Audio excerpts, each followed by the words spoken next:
Hi friends, good morning. எல்லோரும் எப்படி இருக்கீங்க? நல்லா இருக்கீங்களா? இன்றைக்கி வந்து பார்த்தீங்கன்னா ஆலு வித் சிக்கன், சிம்பிளான ஒரு ஆலு சிக்கன் குழம்பு எப்படி ப்ரிப்பேர் பண்ணுறதுன்னு நம்ம பார்க்கலாம்.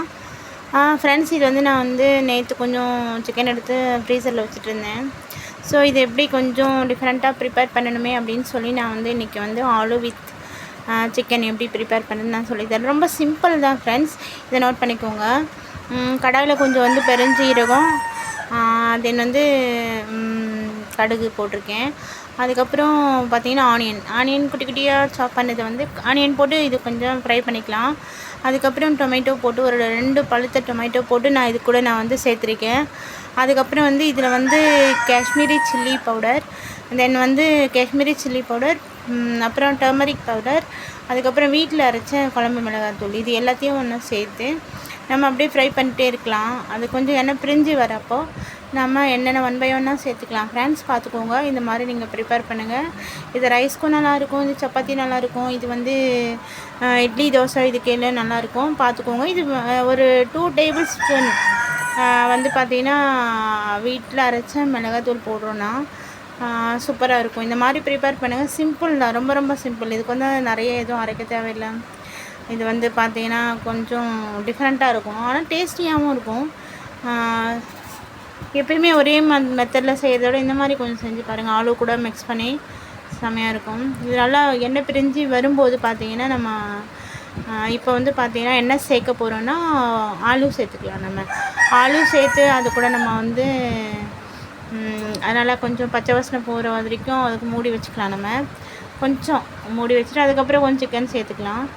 அது பாருங்கள் எப்படி இருக்குது. இப்போ இந்த ஸ்டேஜில் வந்து நம்ம வந்து இப்போ வந்து சிக்கன் சேர்த்துக்கலாம். நம்ம சூப்பரான ஒரு ஆலு சிக்கன் கிரேவி செமையாக இருக்கும். ரைஸ்க்கும் நல்லாயிருக்கும், இது சப்பாத்தி பூரி இட்லி எல்லாத்துக்கும் நல்லாயிருக்கும். கொஞ்சம் போல் நான் இஞ்சி பூண்டு பேஸ்ட் போட்டிருக்கேன். நான் ரொம்ப அதிகமாக இல்லை, கொஞ்சம் போல் இஞ்சி பூண்டு பேஸ்ட் போட்டிருக்கேன். பாருங்கள் எப்படி இருக்குது, சூப்பராக இருக்கா? இந்த மாதிரி இருக்கும். இப்போ இந்த ஸ்டேஜில் நம்ம சிக்கன் சேர்த்துக்கலாம். ஃப்ரெண்ட்ஸ், சிக்கன் சேர்த்துட்டு நம்ம கொஞ்சம் மூடி வச்சுக்கலாம்.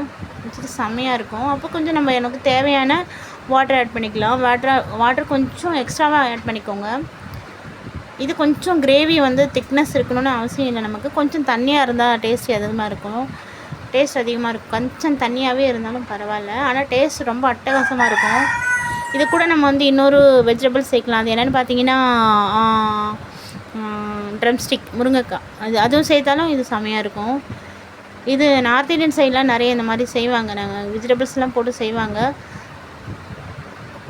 பாருங்கள் எப்படி இருக்குது, சூப்பரான ஒரு.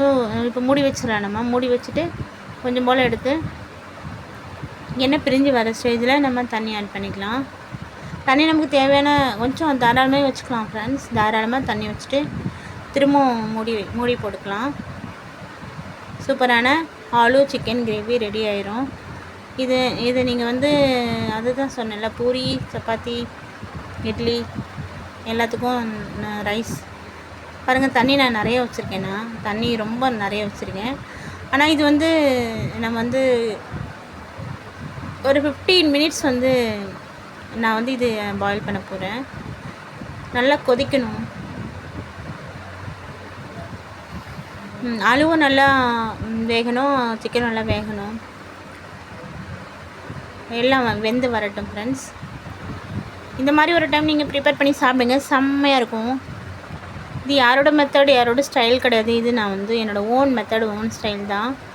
நீங்கள் இந்த மாதிரி ஒன்ஸ் ப்ரிப்பேர் பண்ணி சாப்பிட்டு நீங்கள் எப்படி இருக்குது, சரணே நல்லாயிருக்கு அப்படின்னு சொன்னாலே அது எனக்கு ரொம்ப ஹாப்பியாக இருக்கும். ஸோ இது எப்படி அப்படின்னு சொல்லிட்டு நீங்கள் ப்ரிப்பேர் பண்ணிவிட்டு அப்புறம் எனக்கு நீங்கள் கமெண்ட் பண்ணுங்கள். சரணே சொன்ன மெத்தடில் நான் ப்ரிப்பேர் பண்ணேன், சூப்பராக இருந்துச்சு அப்படின்னு சொல்லுங்கள். சூப்பராக இருக்கா? நான் ப்ரிப்பேர் பண்ணி சாப்பிட்டு மார்னிங்கே வந்து இட்லியும் இந்த சிக்கன் குழம்பு சாப்பிட்டு தெம்பாக பேசிகிட்ருக்கேன். ஓகேண்ணா, சூப்பரான ஒரு ஆலு சிக்கன் கிரேவி ரெடி ஆயிடுச்சு. பாருங்கள், சூப்பராக இருக்கா? ஆனால் கொஞ்சம் தண்ணியாக தான் இருக்கும், கிரேவி வந்து திக்னஸ் இருக்காது.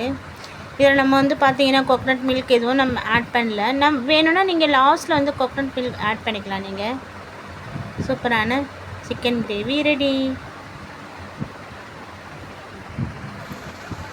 செம்மையாக இருக்குது பாருங்கள், சூப்பரான ஆலு சிக்கன் கிரேவி ரெடி. உங்களுக்கு விருப்பப்பட்டீங்கன்னா நீங்கள் வந்து கோகோனட் மில்க் லாஸ்ட்டாக ஆட் பண்ணிக்கலாம். எனக்கு கோகோனட் மில்க் வந்து ஆட் பண்ணணும் அப்படின்னு தோணலை. எனக்கு வந்து உங்களுக்கு வேணும்னா நீங்கள் ஆட் பண்ணிக்கலாம். இது வந்து கரம் மசாலா, அது எந்த மாதிரி மசாலா ஐட்டம்ஸ்லாம் எதுவுமே சேர்க்கலண்ணா. தேங்க்யூ ஃபார் வாட்சிங். Bye bye friends. இந்த மாதிரி ட்ரை பண்ணுங்கள், கமெண்ட் பண்ணுங்கள், ஷேர் பண்ணுங்கள். Bye by.